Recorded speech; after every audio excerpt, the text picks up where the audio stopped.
Let's bring in MacroMavens founder, President Stephanie Pomboy. All right, Stephanie, so it feels like the Fed's between a rock and a hard place here. Absolutely. I mean, they definitely did a number on themselves this time. And I have to agree, in terms of Madison's commentary, the inflation thing is really the sticky part because, as you know, we're still living in a world of high energy prices that don't seem to be moving lower anytime soon. And then also you have this housing component of the CPI that stopped going down. Existing home prices are now up year on year and substantially, and that is going to feed through to that CPI with a lag. So I think we may have seen the declines already through, and it's going to be hard for those numbers to come down a lot from here. On the other hand, the unemployment rate is signaling that it's time to cut, and I think that's why Bill Dudley's hair was on fire on Monday when he said, the Fed has to cut and cut right now. I think he rediscovered the SOM rule and realized that the unemployment rate's going to shoot higher. But yeah, the Fed's in a box, but they've placed themselves there, so I have very little sympathy. So another problem, though, right? Let's face it, though, another problem for the Fed and every American, all the deficit spending, the national debt, which, by the way, officially crossed $35 trillion last night. That's right. We did it again, folks. Now, and you wrote a piece that says that there's a simple and elegant fix that could serve as a bridge to a time when maybe we would start tightening our belt. Walk us through that. Simple and elegant. I want to hear it.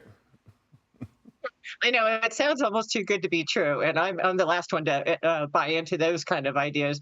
But yeah, we are the problem that I've been really concerned about for a long time, and you and I have talked about previously, is how are we going to finance these deficits?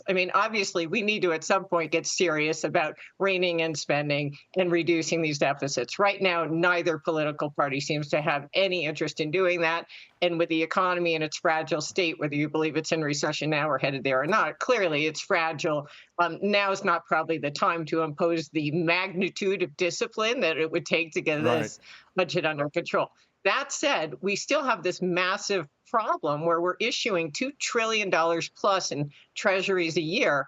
Foreign central banks who used to pull down all that issuance purchased $70 billion over the last 12 months, $70 billion. So we have a shortfall of $1.97 trillion a year. Who's going to buy all these treasuries? For a while, we had the Federal Reserve doing it.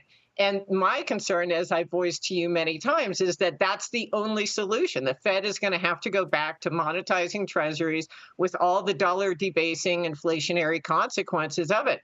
There is a solution, and we'll see if anyone buys into it, and that is if we made Treasury securities tax-free, the same way that municipal securities are tax-free.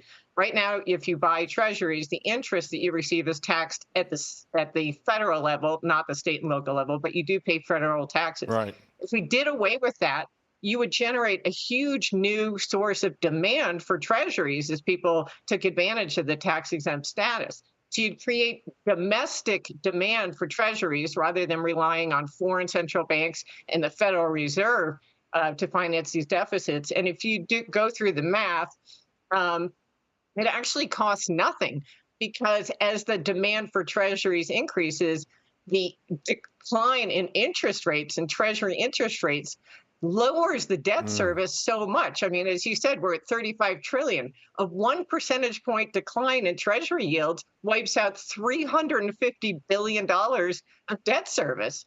So, and the interest that the taxes they're collecting on this interest is around 100 billion a year. So you give up 100 billion to save 350 billion. It seems like a no-brainer. So I think this is a simple and elegant solution. We'll see if anyone, Trump, are you listening? This is an idea.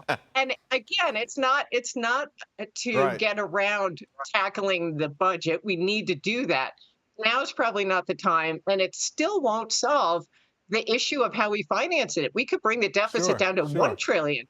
We still have a massive shortfall in the demand versus the supply. Well, I think if Trump is listening, you got his attention at tax-free.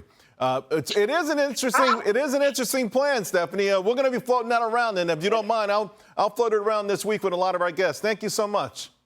I love it. Thanks so much, Charles, and looking sharp. Thank you.